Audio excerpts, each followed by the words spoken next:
کی مدد اور نصرت کا سبب بھی بنے گا۔ ان تنصروا ینصرکم، اگر تم اللہ کی مدد کرو گے اللہ سے ڈر کر، اللہ سے خوف حاصل کر کے، تو اللہ بھی تمہاری مدد کرے گا۔ اور یہ مدد ایک طرح سے تو یوں ہوگی کہ اللہ تبارک تعالیٰ تمہیں نجات کی راہیں عطا فرمائے گا، اور باطل سے اللہ تبارک تعالیٰ تمہیں دور رکھے گا، اور باطل سے، جھوٹ سے اور بے راہ روی سے، گمراہیت اور دلالت سے دور رہنے کے ذرائع اور اس کے طریقے، اور قیامت کے دن اللہ دنیا میں عطا فرمائے گا، اور قیامت کے دن تمہیں سعادت اور خوش نصیبی سے اللہ تبارک تعالیٰ مالا مال فرمائے گا۔ چنانچہ اللہ رب العزت نے ارشاد فرمایا وَمَن يَعْتَصِم بِاللَّهِ فَقَدْ هُدِيَ إِلَى صِرَاطٍ مستقیم، جو اللہ کے دین کو مضبوطی کے ساتھ پکڑ لے، جو اللہ کے دین کو مضبوطی کے ساتھ پکڑ لے، اللہ فرماتا ہے وہی سیدھے راستے پر ہے، وہی سیدھے۔ اور اللہ کا دین کیا ہے؟ کتاب اللہ، اور یاد رکھو اس بنیاد کو جو میں نے شروع میں بدلایا ہے، اللہ کا دین کتاب اللہ ہے اور رسول اللہ صلی اللہ علیہ وسلم کی سنت ہے، ان کی فرما برداری ہے۔ اور جو بندہ قرآن اور سنت کو لازم پکڑے گا اللہ اسے صراط مستقیم کی ہدایت فرمائے گا، یعنی وہی صراط مستقیم پر ہے۔ تو اللہ کے دین کو مضبوطی کے ساتھ پکڑنا اور اللہ رب العزت کے اوپر توکل اور بھروسہ کرنا ہدایت کی سب سے بڑی اساس اور سب سے بڑی بنیاد ہے، اور گمراہیوں سے بچنے کا یہی ایک راستہ ہے، اور حق کو پانے کا اور حق کو سمجھنے کا سب سے بڑا اور سب سے بہترین ذریعہ یہی ہے کہ آدمی اللہ کی کتاب کو اور رسول اللہ صلی اللہ علیہ وسلم کے فرمان کو لازم پکڑے۔ نمبر 1، آگے بڑھتے ہیں۔ اللہ تبارک تعالیٰ نے ایک جگہ اور ارشاد فرمایا یا ایھا الذین آمنوا اتقوا اللہ وآمنوا برسولہ یؤتکم کفلین من رحمتہ ویجعل لکم نورا تمشون بہ ویغفر لکم واللہ غفور رحیم۔ سورہ حدید آیت نمبر 28، اللہ رب العزت نے ارشاد فرمایا اے وہ لوگو جو ایمان لائے ہو، اللہ سے ڈرو، اللہ سے ڈرو اور اپنے رسول پر ایمان لاؤ۔ ایمان تو ہم پہلے لا چکے ہیں، مخاطب اللہ رب العزت خطاب کس سے فرما رہا بھائی؟ اللہ تبارک تعالیٰ خطاب مومنوں سے فرما رہا ہے، تو اس کا مطلب یہ ہے کہ پہلے وہ لوگ ایمان لا چکے ہیں، پھر حکم اللہ رب العزت دے رہا اللہ سے ڈرو اور اپنے رسول پر ایمان لاؤ۔ بھائی ایمان تو مکمل ہی نہیں ہو سکتا ہے جب تک اللہ کے اوپر ایمان نہ لائیں اور رسول اللہ پر ایمان نہ لائیں، تو پھر رسول اکرم صلی اللہ علیہ وسلم کے اوپر ایمان لانے کا حکم کیوں دیا جا رہا ہے؟ اس کا مطلب یہ ہے کہ بہت سارے لوگ ایسے ہیں جو اللہ اور اس کے رسول پر ایمان لانے کا دعویٰ کرتے ہیں، لیکن پھر بھی اپنے اس دعوے کے اندر وہ کیا ہیں؟ ناقص ہیں، وہ کمزور ہیں، اور اس دعوے کو مکمل طریقے سے اس کے حق کو ادا وہ نہیں کر رہے ہیں۔ اسی وجہ سے اللہ رب العزت نے فرمایا کہ ایمان لائے ہو اور تمہارا دعویٰ ہے تو اپنے رسول کے اوپر سچے دل سے ایمان لاؤ، اللہ تبارک و تعالیٰ اپنی رحمت کا دوہرا حصہ تمہیں عطا فرمائے گا،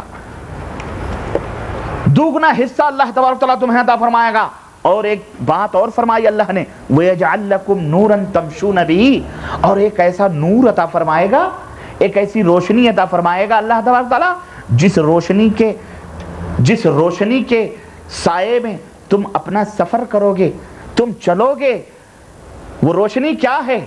وہ روشنی میرے عزیز، میرے دوست، یہی ہدایت ہے، ہدایت کی روشنی ہے، علم کی روشنی ہے، قرآن و سنت کی روشنی ہے، وہ اللہ تمہیں عطا فرمائے گا جس روشنی میں تم اپنے زندگی کے سفر کو طے کرو گے۔ اور جو آدمی روشنی میں چلتا ہے اسے کبھی ٹھوکر، اللہ اکبر، تاریکی میں چلنے والا کہیں بھی بھٹک سکتا ہے، تاریکی میں چلنے والے کو ہر جگہ ٹھوکر لگ سکتی ہے، کھڈے میں گر سکتا ہے، کوئی کہیں بھی اب صحیح راہ سے ہٹ کر وہ دوسری راہ پہ جا سکتا ہے، لیکن جو بندہ روشنی میں چل رہا ہو، جو بندہ ہدایت اللہ کی دی ہوئی روشنی میں چل رہا ہو، بھلا وہ کبھی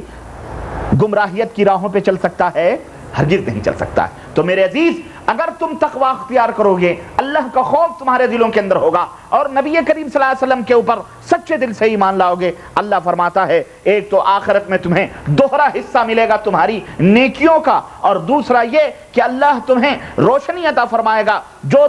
یہ روشنی صرف دنیا ہی کے لیے فائدے مند نہیں ہوگی، یہ آخرت میں بھی تمہارے لیے کام کرے گی۔ یہ روشنی تمہیں آخرت کے لیے بھی رہنمائی کرے گی۔ جب تمام لوگوں کی روشنیاں بجھ جائیں گی اور جب تاریکیوں کے اندر لوگ چلیں گے، جب تاریکیوں کے اندر لوگ چلیں گے تو اس وقت اللہ تمہیں یہ روشنی ہدایت کی جو دنیا میں تم نے صحیح راہوں پہ عمل کیا ہوگا، چلا ہوگا، تو یہ روشنی تمہیں قیامت کے دن ملے گی اور تم اس طرح سے روشنی کے اندر چلو گے۔ اور تیسری چیز اللہ فرماتا ہے وَيَغْفِرْ لَكُمْ، اللہ تمہارے گناہوں کو معاف فرمائے گا، واللہ غفور رحیم، اور اللہ بے حد رحم کرنے والا، معاف کرنے والا ہے۔ اسی طرح سے یہ بات کھل کر کے واپس ہمارے سامنے آتی ہے کہ اگر ہم اللہ تبارک و تعالیٰ کا تقوی اختیار کریں تو اللہ کا خیر، اللہ کی رحمت و برکت، اللہ کی یہ ہدایت کی نعمت ہمیں ملتی ہے اور اللہ ہمیں ضرور عطا فرماتا ہے۔ تو نمبر ایک تو یہ ہے کہ اگر ہدایت تمہیں چاہیے تو سب سے پہلے اللہ سے ڈرو، اللہ کا خوف تمہارے دلوں کے اندر پیدا ہونا چاہیے، اور تقوی کا مفہوم یہی ہے کہ تم اللہ رب العزت نے جن باتوں کا حکم دیا ہے اس کے اوپر چلو، اور جن باتوں سے منع کیا ہے ان باتوں سے رک جاؤ۔ یہ ہے تقوی کا معنی اور مطلب۔ اور اس کے الٹا بہت سارے لوگ تقوی کا مطلب یہی سمجھے ہوئے ہیں کہ بس حق ہو کرتے رہو، یہی تقوی ہے، یہی پرہیزگاری ہے، اور دکھاوا، نعوذ باللہ، اللہ تعالی ہمیں اس سے محفوظ رکھے۔ دوسرا راستہ تقوی ہدایت ہدایت تک پہنچنے کا دوسرا ذریعہ، جس ذریعے کو اپنا کر، جس وسیلے کو اپنا کر، جس سبب کو اپنا کر ہم ہدایت کو حاصل کر سکتے ہیں، وہ ہے نیتوں کا صاف ہونا۔ ہماری آپ کی نیت پاک و صاف، اس نیت کے اندر صرف ایک چیز ہو، اور وہ کیا ہو؟ ہم اللہ رب العزت کو راضی اور خوش کریں، اخلاص ہو، اس کے اندر کسی اور کی محبت پنہا نہ ہو، صرف اللہ تبارک تعالیٰ کی محبت ہو، اور ہمارا مقصد یہ ہو کسی بھی عمل سے کہ اللہ تبارک و تعالیٰ راضی اور خوش ہو جائے۔ یہ ہے ہدایت کو حاصل کرنے کا دوسرا ذریعہ۔ مطلب یہ ہے، ایک بات یہاں سمجھ لو کہ زیادہ سے زیادہ علم حاصل کر لینا، زیادہ سے زیادہ منہج اور صحیح طریقے کو اپنا لینا، اور زیادہ سے زیادہ جو ہے علم کو اپنے ذہن و دماغ میں بٹھا لینا، یہی نہیں کوئی سوچے کہ بس زیادہ سے زیادہ مطالعہ کر لو، زیادہ سے زیادہ کتابیں پڑھ لو، زیادہ سے زیادہ یہ کر لو تمہیں ہدایت مل جائے گی، نہیں، بلکہ نیت بھی پاک و صاف۔ بہت سارے زیادہ سے زیادہ پڑھے لکھے لوگ ہم نے دیکھے ہیں، بہت سارے عالم، بہت سارے علامہ، بہت سارے مفتی زمان، بہت سارے فقیہ ملت، بہت سارے مفکرین ملت، بہت سارے قائدین ملت، رہنمائے دین کو ہم نے دیکھا ہے، علم کے ستون مانے جاتے ہیں امت کے اندر، لیکن رب ذوالجلال کی قسم ہے اس ہدایت سے وہ محروم ہیں جو ہدایت لے کر حضرت محمد الرسول اللہ صلی اللہ علیہ وسلم اس دنیا کے اندر آئے تھے۔ محروم ہیں وہ اس ہدایت سے، وہ ان کے پاس وہ ہدایت نہیں ہے۔ تو ہرگز یہ نہ سوچا جائے کہ ہم بہت زیادہ کتابیں پڑھ لیں، بہت زیادہ تفسیر پڑھ لیں، بہت زیادہ ہم احادیث کو یاد کر لیں تو ہم راہ ہدایت پا جائیں گے، نہیں، بلکہ راہ ہدایت پانے کے لیے ضروری ہے کہ ہمارا اندر صاف ہو، ہمارا اندر بھی حق بات کو قبول کرنے کے لیے تیار ہو، ہمارا اندر بھی، ہمارا باطن بھی پاک و صاف ہو۔ جب تک باطن پاک و صاف نہیں ہوگا تب تک ہدایت نہیں مل سکتی ہے۔ ہمارا نفس، ہمارے نفس کے اندر اللہ کی رضا اور اللہ کی خوشنودی کا جذبہ ہو، حرص ہو، طلب ہو، اخلاص ہو، للہیت ہو کہ ہم اللہ کے ہدایت کو پا جائیں، اس کا جوش ہو، اس کا جذبہ ہو۔ کیوں؟ اس لیے کہ اللہ تبارک و تعالیٰ نے ہر دل کے اندر، ہر دل کو، ہر انسان کو فطرت پر عطا فرمایا، فطرت پر پیدا فرمایا۔ اور فطرت کیا ہے؟ فطرت یہ ہے کہ وہ فطرت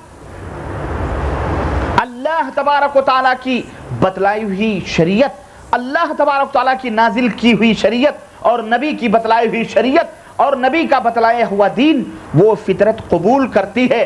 شرط یہ ہے کہ اس کے اوپر کسی قسم کا زنگ نہ لگا ہو، میل اور کچیل نہ لگا ہو، وہ فطرت بالکل پاک و صاف۔ آج لوگ اسلام کو پڑھتے ہیں، اسلام کے لیکچر سنتے ہیں، بڑے بڑے سائنسداں ہیں، بڑے بڑے لیڈر ہیں، بڑے بڑے چٹکیوں میں گتھیوں کو، مشاکل کو حل کرنے والے لوگ ہیں، بڑے بڑے ڈاکٹرز ہیں، بڑے بڑے انجینئرز ہیں، آسمانوں کے اوپر انہوں نے کمن ڈالا ہوا ہے، لیکن نتیجہ کیا ہے؟ کیا وہ اس ہدایت کو پائے ہوئے ہیں؟ بہت کم لوگ ہیں علم کے سمندر ہیں وہ، اللہ کی قسم آج اللہ نے انہیں اتنا دماغ عطا فرمایا ہے، اتنا علم عطا فرمایا ہے، جن کے علم سے آج ہم فائدہ اٹھا رہے ہیں۔ یہ بجلیاں، یہ کمپیوٹر، یہ راکٹ، یہ پلین، یہ گاڑیاں، یہ موٹرز، یہ ٹرین، یہ لوہے لکڑ کے کھلونے ہیں جنہوں نے اپنے دماغ سے آسمانوں پر اس کو اڑایا ہے۔ 500-600 آدمیوں کو بٹھا کر اور ان سے کہیں زیادہ وزن کے سامان اس کے اندر رکھ کر یہ لوہے لکڑ کی چیزیں آسمانوں میں اڑ رہی ہیں کہ نہیں اڑ رہی ہیں؟ اللہ نے انہیں اتنا دماغ عطا فرمایا ہے، لیکن اس اللہ کے دین کو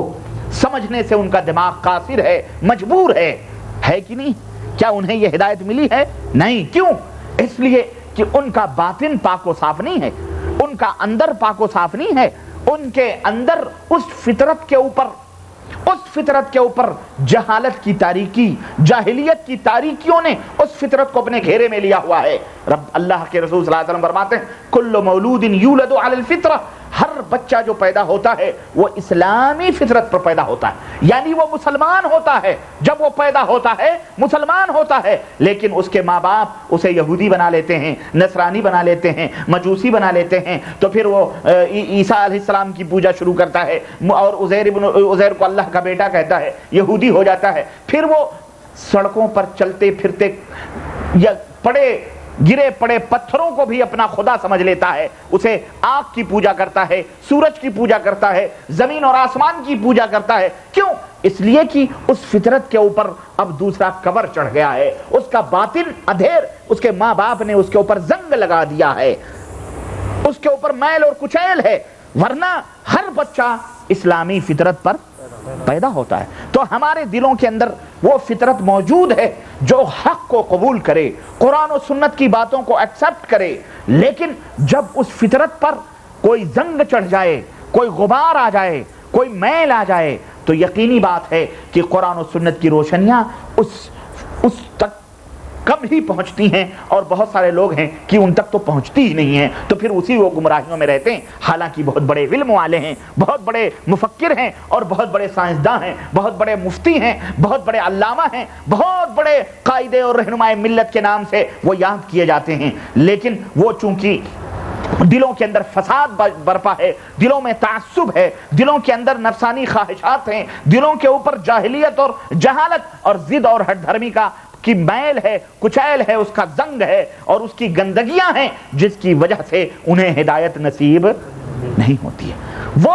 آنا چاہتے ہیں دین اسلام کی طرف، وہ آنا چاہتے ہیں قرآن و سنت کی طرف، لیکن پھر وہ ضد اور ہٹ دھرمیوں کا شیطان انہیں آ کر کے اپنے قبضے میں کرتا ہے۔ پھر وہ تعصب کا جال ان کے جس جال میں وہ پھنسے ہوئے ہیں، وہ ان کے رسیاں ان کی تاننا شروع کر دیتا ہے۔ پھر وہ یہ دیکھتے ہیں ابو طالب کی طرح کیا کہ دنیا کیا کہے گی، میاں بڈھے ہو گئے، داڑھی سفید ہو گئی، اب چلے وہابی بننے کے لیے۔ باپ دادے تو کہاں تھے، کہاں کہاں اپنا نام لکھا کے کیا کیا کرتے تھے، اب بڑھاپے میں چلے ہو وہابی بننے کے لیے۔ یہ چند دن کے چھوکرے، کیا تمہارے باپ دادا غلط تھے؟ کیا بڑے بڑے علماء غلط تھے؟ ارے ہمارے میں تو مفتی ہیں، ہمارے میں بھی علامہ۔ تو گویا وہ فطرت جو ہے نا، وہ فطرت نہیں بول رہی ہے، وہ تعصب بول رہا ہے، ہٹ دھرمی بول رہی ہے، ضد بول رہا ہے، ورنہ قرآن و سنت جس کے سامنے پیش کیا جائے، انسانی فطرت ہے کہ وہ اس کو قبول کرے، اور جو قرآن و سنت کو قبول نہ کرے، یہ سمجھ لو کہ اس کی فطرت کے اوپر گندگی لپٹی ہوئی ہے، میل ہے، جس کی وجہ سے وہ روشنی اس کے دل و دماغ تک نہیں پہنچ رہی۔ تو ہمیں چاہیے کہ ہمارا نفس اللہ تبارک و تعالیٰ کی خوشی، جس میں رب راضی اس میں ہم سب راضی، جس میں رب کی ناراضگی اس میں ہم سب کی ناراضگی۔ اور اللہ کن باتوں سے خوش ہوگا؟ اللہ جو رب کے قرآن کے اوپر عمل کرے، جو نبی کریم صلی اللہ علیہ وسلم کے فرمان کے اوپر عمل کرے، اللہ انہی سے راضی ہے اور انہی سے خوش ہے۔ تو میرے عزیزوں، میرے دوستوں، اپنے دل کو تمام تعصب، خواہشات نفسانی، منمانی، ضد، ہٹ دھرمی کے گندگیوں سے پاک و صاف کر کر اخلاص پیدا کرو، للہیت پیدا کرو، اللہ کی رضا پانے کے لیے کوئی بھی عمل اور کوئی بھی کام کرو، اور اللہ کو خوش کرنے کے لیے اپنے دلوں کے اندر جذبہ رکھو، تو انشاءاللہ تبارک تعالیٰ یہ دوسرا ذریعہ ہے حق کو پانے کا، حق کو حاصل کرنے کا، اور ضرور اللہ تبارک تعالیٰ تمہیں ضرور رہنمائی عطا فرمائے گا۔ اور تیسرا ذریعہ اور تیسرا وسیلہ یا تیسرا سبب حق تک پہنچنے کا